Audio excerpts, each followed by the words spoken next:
Spade Slick, Diamonds Droog, Clubs Deuce, and Hearts Boxcars are the Midnight Crew, a quartet of vicious black-shelled mobsters. The Midnight Crew's gang war with the Felt and their boss, Lord English, escalates when Slick and his crewmates break into English's mansion. They split up and search the house for clocks to break, safes to crack, and green torsos to slay. The Felt's 15 members all have different time-related powers, but they are fatally disorganized. The Midnight Crew exploit their weaknesses and kill them one by one. Soon, the only foes left are Snowman, who holds the universe hostage, and Clover and Cans, who are respectively too lucky and too huge to take down. Tiring of the fight, Spade Slick goes straight for the big vault. Ignoring a warning from Clover, he pries it open with Crowbar's crowbar. The vault's weird time shit backfires on Slick, kicking him into a parallel timeline where things happen differently. The house is a smoking ruin. Everyone else is dead except for Snowman, who rips his arm off and locks him inside the vault. Climbing down through the trapdoor, Slick finds a command station monitoring a troll's progress in the medium. Taking the discs from the Lotus Flower, Jade drops some items, which the Renegade later finds in the ruins. Then Beck returns Jade to her house. She installs the game, connects as Dave's server player falls asleep, and puts the impaled crow into his kernel sprite, creating a crow sprite. The crow sprite steals Dave's entry item, an egg, and makes a nest on top of his apartment building's antenna tower. Unable to hasten Dave's entry into the medium, Jade helps him with the alchemy instead, fitting the alchemizer with a number of upgrades. John's first gate sends him down to the surface of his planet, Lois, the land of wind and shade. The worlds of a game session are located in the Asinosphere, which is like a solar system with Skaya at its center. The innermost planet is the Golden Prospect, whose moon periodically swings into the skies of Skaya. Next is the medium, the band of space containing the kids' planets. Each house gets its own planet and its own 7 gates overhead. Outside the medium is the Veil, an asteroid belt, and beyond that, the purple planet Durse, home to the black-shelled creatures that Nana Sprite described as the forces of darkness. Dream Rose and Dream Dave live on Durse's moon, which periodically faces toward the infinite void known as the Furthest Ring. John explores Lois. Urged on by the Peregrine Mendicant, he meets some friendly salamanders and uses their postal system to supply Dad with a fresh hat and to request his server copy back, which a zealous authority regulator confiscated from Dad's wrecked car. A pack of terrible minions nearly defeats John. Jade's grandpa comes to his rescue and then leaves without a word. Rose's entry transports her house to another planet, Lolar, the land of light and rain. Rose's mom immediately wanders off. Rose fights her first minions and finds Jasper Sprite, who challenges her to discover the meaning of her quest. His meteor impact imminent, Dave loses patience and climbs the radio tower to get the egg back. He gets a pecking from the Crow Sprite and falls off. Dave's bro lands on the meteor and slices it in half with his katana, while his rocket board breaks Dave's fall. The egg cracks, ushering Dave into the medium. Around this time, the kids start getting trolled more often. The troll Terezi contacts John and offers to accelerate his quest by taking him straight to his denizen, Typheus. She leads John back to his house and turns his previous alchemy experiment into a functioning jetpack. John puts the jetpack on and blasts off towards his 7th gate. At this point, events diverge into 2 distinct chronologies, one that reinforces its own existence through stable time loops, and one that doesn't. In the contradictory doomed timeline, Typheus slays John and Jade never gets into the medium. Dave and Rose spend the next 4 months exploring their game session and determining that it is futile. Finally, Dave travels back in time to visit his past self. Rose, who cannot go with him, goes to sleep in the hope that her awakened dream self will in some way survive their dead-end timeline. In the self-fulfilling Alpha timeline, just when Dave has entered the medium, bringing his apartment to Lohak, the land of heat and clockwork, doomed Dave arrives from the future and alters the events that caused his doom. He sacrifices himself to the Crow Sprite, becoming Dave's Sprite, and talks John out of meeting Typheus. John settles for flying to his 2nd gate instead. When the doomed Rose's timeline ceases to exist, the Alpha Rose inherits some of doomed Dream Rose's memories. She falls asleep in her house and wakes up on Durse's moon for the first time. Like John, Rose now sees that she unconsciously wrote on her walls. It is Jasper's meow message, a genetic code. John's 2nd gate takes him to Lolar, where he crashes into Rose's house and finds her asleep. Snooping around, John finds Rose's unfinished present to him, a stuffed bunny with knitted patches. He also poses as Rose in reply to the troll Kanaya, tricking her into a marathon of flustered exchanges with Rose. Then he swaps pets with the sleeping girl and blasts off again. Dream Rose visits Dream Dave, whose unconscious graffiti is of Sweet Bro and Hella Jeff, and sees on his computer that John is at her house. Waking up too late to meet him, she alchemizes new weapons and vents her frustration on the gathering minions. Dave wakes up and alchemizes stuff too, while Dream Jade builds his house up. Some crafty snooping nets him Rose's private journals, which contain the Meow genome and a story about wizards. Dave puts them aside, using his juice-stained suburb envelopes as bookmarks. Meanwhile, the gods of the Furthest Ring tell Rose to burn her own copy of Meow. She explains to Dave that as Durst dreamers, they hear the voices from the infinite void instead of seeing visions in sky as clouds. The draconian dignitary and agent of Durst sneaks into Dave's room and steals the journals. Dave returns to find the corpse of another Dave who got in the dignitary's way. From this he learns the importance of using stable time loops instead of trying to change what has happened. Sometime later, Dave reaches his first gate while Rose destroys hers. The kids' guardians have also been wandering the medium. John's dad returns from Durst to Lois, receives a fresh hat, and encounters Jade's grandpa, who carries the Sassacre's book that Nana Sprite dropped earlier. They find a portal and leave Lois. The pony Maplehoof follows Rose's mom through a similar portal on Lolar. Rose's rocket board ends up flying by itself over Durst's moon, where it catches the falling little cow puppet that Dream Rose tossed out Dream Dave's tower. The authority regulator who plundered Dad's car follows Little Cow through a similar portal on Durst. Bro himself is awaiting a duel with Jack Noir on Lohak. Grandpa, Dad, Mom, and the regulator all transportalize to the same place, a laboratory where chess piece creatures are made. The lab is embedded in an asteroid in the Veil. John finds the portal from Lolar to the lab soon after, but by that time the others have departed. The regulator has taken the rocket board and is flying around the Veil. The Guardians are piloting a ship towards Skya, having left behind Maplehoof and a variety of objects for John to find. John discovers the laboratory is equipped to do ectobiology. Ectobiology is the practice of collecting genetic samples by paradoxifying targets that cannot be appeared. The samples can then be used to make clones and can be combined to create descendants. The lab equipment has been set to paradoxify 4 people from 4 different spacetime coordinates on Earth. John sees Nana, Grandpa, Bro, and Mom on the monitor, and it purifies the genetic samples from each one in turn.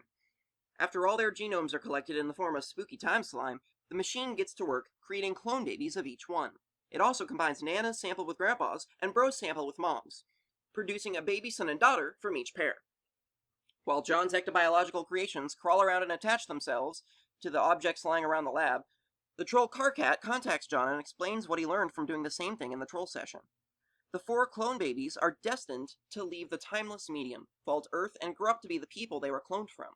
Their 4 descendants will also go to Earth and grow up to be John, Rose, Dave, and Jade.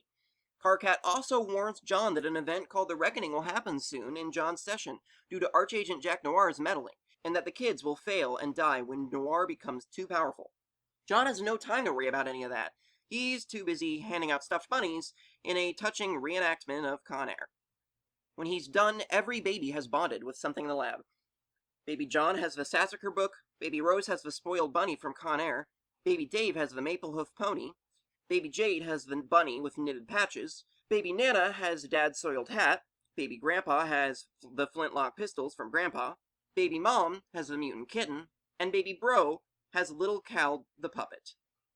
On the verge of the reckoning, these babies and their companion objects and animals are transported out of the lab and onto 8 neighboring meteors. Then the reckoning starts, triggered by a series of events that began when Rose dropped John's dad's car through the clouds. A parcel mistress from Prospit is on Lois. Looking for a green box, Dream Jade asked her to find and deliver to John. Jade knew from her cloud visions that it would be lost inside the plummeting car and would only reach him later, when he was in great peril. The mistress discovers an enemy authority regulator, taking 2 parcels from the wrecked car.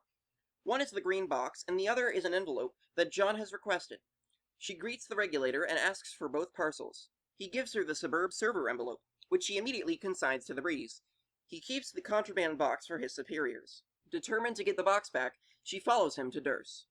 After a chance encounter with the Black Queen, who wears a ring giving her the powers of the prototyped kernels, the mistress finds the box on the desk of Archagent Jack Noir, who looks like Spade Slick. Noir drives a hard bargain. She must bring him the crowns of the White King and Queen. He sends her away with a treasonous mission and a regisword. His curiosity piqued, Noir looks in the box and discovers the perfect weapon to kill the Black Queen, who is constantly forcing him into foolish clothes. He destroys her utterly, taking her ring of orbs 4-fold, and gains its Harlequin Jasper's tentacle crow powers. Returning to Prospit, the parcel mistress relates her predicament to the White Queen, who has the same kind of ring. The Queen chooses to abdicate so that the mistress can fulfill the bargain with Noir. She gives the mistress her ring and crown and tells her to find the White King on the battlefield to get his crown too. The courtyard droll, who looks like Club's Deuce, has tailed the mistress from Durse. He picks her pocket, stealing the ring that was just entrusted to her. She boards a shuttle and flies off to the battlefield, believing she still has it. Dream Jade notices, beats up the droll, and takes the ring. It has no power for her, but she puts it on and keeps it for safekeeping before returning to Dream John's tower. Playing Suburb with the help of her soon-to-explode Dreambot, she stays awake, asleep on Earth, to be around for Dream John's awakening. Prospit and Durse fight their war on the battlefield at the center of Skya, another element of the Instinosphere that evolves in response to the kernel prototypings, growing from a simple chessboard into a planet dotted with farms and castles. One of these farms is tended by the black-shelled war-wheelie Villain, who despises the Eternal War. When his farm is torched, the Villain snaps and launches a rebellion against both kingdoms, rallying white and black Carapacians to his cause. Together, they march on the Black King and are about to confront him when Jack Noir arrives. Noir now styles himself the Sovereign Slayer. He has flown to Skya to complete his stone cold coup d'etat by breaking the Black King's scepter and beheading him. Then he massacres the rebels, sparing only the Villain, and begins to devastate the battlefield with some super deadly red shit. Elsewhere on the board, the White King greets the Parcel Mistress, and surrenders his crown and scepter to her. The lurking hegemonic brute, who looks like Heart's boxcars, ambushes them, knocking the scepter out of the mistress's hand and over a waterfall. The Droll finds the white scepter and brings it to Noir, who uses it to initiate the Reckoning, a process that propels meteors out of the Veil and towards Skya. Skya throws up defense portals to intercept these meteors and send them to Earth instead. Each portal is connected to a different moment in Earth's history. Most of the Veil's meteors fly through these portals and are sent crashing into houses and surroundings of the Suburb players on Earth. The ones carrying agents are sent to later times, while the ones carrying babies are sent to earlier times so they can grow up, participate in Suburb, and contribute to their own creation. This is why John's premature death caused a doomed timeline. The babies had to come from somewhere. The Authority Regulator, on his wild ride through the Veil, discovers a meteor with a frog temple on it, an intact version of the ruins on Jade's Island. Its raniform iconography is hateful to Durse. Looking for a perp, the Regulator enters the Mystic Temple, finding an empty time capsule and another ectobiology lab. This lab's monitor shows two unaccountable freaks arriving on Earth by meteor and unintentionally killing Colonel Sassacre. The Colonel's widow, Betty Crocker, raises the pair as brother and sister, and they grow up to be Nana Egbert and Grandpa Harley.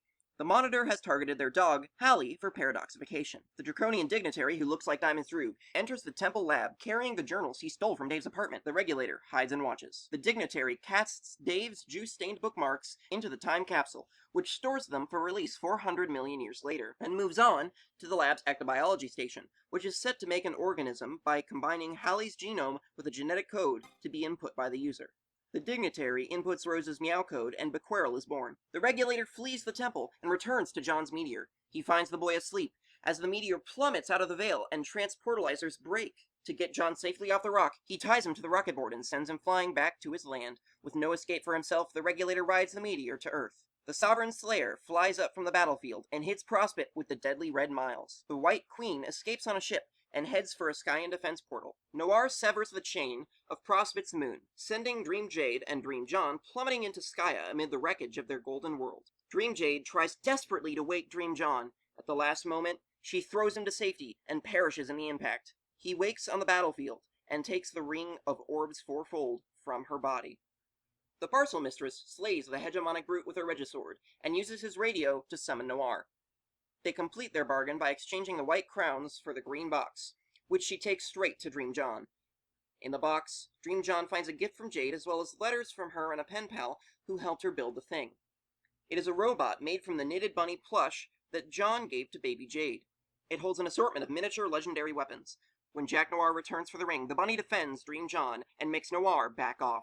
Grandpa lets Mom and Dad off on the battlefield, finds and taxidermizes Dream Jade's body, and returns to his island home on pre-reckoning Earth. He lives the rest of his days raising little Jade. Dream Jade's mounted body sits in his disused lab with another trophy from his expedition to the medium, a fourth wall, that he stole from Noir's office. When it is on, this wall is linked to Andrew Hussey's apartment, and Hussey uses it to deliver 2 recaps of Homestuck, covering everything up through Act 4. The White Queen goes to Earth, arriving in the post-reckoning wasteland. Having abdicated, she is now a wind-swept questant. She finds an eggy-looking command station, enters, and speaks to Rose. All of the exiles are in fact agents, sent to Earth through defense portals. Seeing the vagabond's Beckhead pumpkin, the renegade remembers Bequerel's violent birth. He stops shooting and surrenders. The mendicant is angered, but spares him.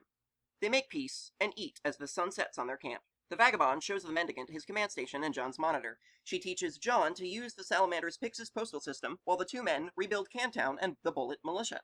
The windswept Queston arrives at the ruins in her egg station. Her appearance flusters the other exiles. The vagabond and renegade fashion a crown from mailboxes and offer it to the Questant, but she declines and puts the crown on another exile for fulfilling her royal duty. The peregrine mendicant is coronated the Prospidian monarch. Finally, the wayward vagabond reveals that he has been secretly guarding a ring of orbs fourfold. It is Karkat Vantas's 6th wriggling day, and he is just as crabby as ever. His friend Solix's captor invites him to play the computer game Scrub, which Solix wrote by parsing the hieroglyphic code from the Mystic Ruins their friend Aurelia Megiddo discovered in a cave. Alternia has 2 sets of ruins, one red and one blue, so Solix organizes his friends into 2 teams. Solix prepares to lead Blue Team with Aradia, while Karkat assumes command of Red Team, connecting to his friend Terezi Pyrope. Looking for teammates, Red Team recruits Gamzee Makara, Tavros Nitram, and Kanaya Mariam. They also ask Nepeta Leon, but her Morael Equius Sahak makes her join Blue Team instead. Moir Allegiance is one of the 4 acknowledged types of troll romance called quadrants, each with its own symbol. Moirails, in the Diamonds quadrant, are pacifying soulmates. Matesprits, in the Hearts quadrant, are reproductive lovers. Kismesis, in the Spades quadrant, are reproductive adversaries. Auspistices, in the Clubs quadrant, are caring mediators. When Aradia admits that the game will doom Alternia, not save it, Solix tries to call the whole thing off. He succeeds only in goading Karkat into running a computer virus that curses his friends to lose their animal guardians known as Lucis Naturae. They all prototype their dead Lucis before entering, excepting Aradia. After putting Solix to sleep to make him the last player to enter, Aradia connects to Nepeta and prototypes her own kernel with the frog head icon from the ruins. What happens next is a bit of backstory. Some of the trolls used to play a live-action game called Flarp. Aradia and Tavros were flarping against Terezi and her teammate Vriska's circuit when Vriska used Psychic Suggestion to make Tavros jump off a cliff. The fall made him paraplegic. Aradia retaliated by summoning ghosts to haunt Vriska. Vriska retaliated by making Solix kill Aradia. Terezi retaliated by making Vriska's oracular magic cue ball explode in her face, taking an arm and an eye. Vriska retaliated by hijacking Tavros' psychic animal communication with Terezi's onboard dragon Lucis to make Terezi stare into Alternia's sun, blinding her. After that, Terezi and Vriska made a truce. Terezi's dragon taught her to see with her chemical senses, while Vriska's neighbor Equius built her a prosthetic arm. Aradia stuck around as a ghost, communicating with the voices of the dead, which guided her in orchestrating the launch of Sagrub. Hoping to lead Blue Team, Vriska asks Equius to make a gift for Aradia, a mechanical body that will house her ghost.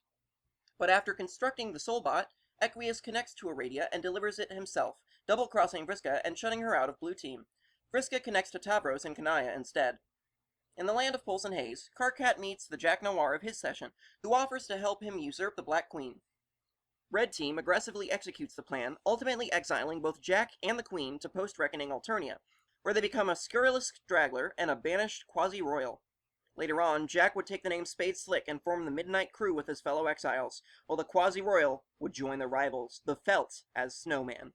As the Rentry chains near completion, Red and Blue teams begin to see signs of each other's presence. They discover that they are sharing a single 12-player session, not 2 separate sessions as they thought. Red Team proved to be the session's Prospect Dreamers, and Blue Team the Durst Dreamers, with 2 exceptions. Aradia does not seem to have a living dream self, while Solix has 2, one on Prospect and one on Durst. During Solix's long sleep, his Prospect Dreamer wakes. After recovering from a taste of Mind Honey, he connects to Karkat, while Kanaya connects to Equius, completing the Mobius double reach-around that is their entry chain. Kanaya has known about the impending galaxy-wide extinction of her race for a long time. Waking young on Prospect, she saw Rose's walkthrough in a cloud vision. When her mother Grub Lucis dies, Kanaya pulls from its carcass a horny orb that she hopes will resurrect trolldom. The doom of the troll species and their interstellar empire is an event called the Vast Blub. The Sea Princess for Fairy Pisces' Lucis is Gulbagiliob. Just, I'll put it up on the screen. Nobody can pronounce that. A squiddly terror of the deep. In its dying throes, Herpergerberglobbergerbil makes a terrible psychic shriek that kills every one of the Empress's subjects, including Solix, before he makes it into the medium. Feferi comes to the rescue, waking his Durst Dream self with a corpse smooch. This comes to be recognized as one of the game's resurrection mechanisms. In his effort to unite the two teams, Karkat discovers a chat client feature that lets him create memos which exist outside the flow of time. He and his teammates can read a memo before it is written and write in it after having read it, allowing and also compelling them to talk to him from the past and future of the session. The others use this new mode of communication mostly to air their relationship problems. Karkat responds with an unending stream of cantankerous hectoring, much of it directed at himself. The Trolls session continues for about a month, but for us readers, it all goes by in a blur. They circle the medium, killing the monsters, finding treasure, exiling agents, and sometimes dueling. Solix fights Feferi's fellow sea dweller, Eridan Empora. Aradia, in her soulbot, fights and fatally wounds Vriska. Then, having made her pay, Aradia time travels straight to the end of the game. Vriska recovers somehow. The Black King, made vast and powerful by Global Guggle's prototyping, initiates the Reckoning and sets himself up as the endgame boss. Thousands of sacrificial Aradias arrive from doomed timelines to join the 12 heroes for the final fight. Everyone works together to slay the king. At the end of their ordeal, the Trolls are presented with a door to a new universe that was to be the ultimate reward. But before they can react, an invincible demon appears, destroys the door, and shreds all but one of the Aradia bots. Narrowly escaping the demon's wrath, the Trolls hunker down in an ectobiology meter in the Veil, stuck between universes. Hey everyone, if you liked this summary, the summary was written by Rafe, link in the description. If you liked the video, please like and subscribe for more, and I'll see you next time.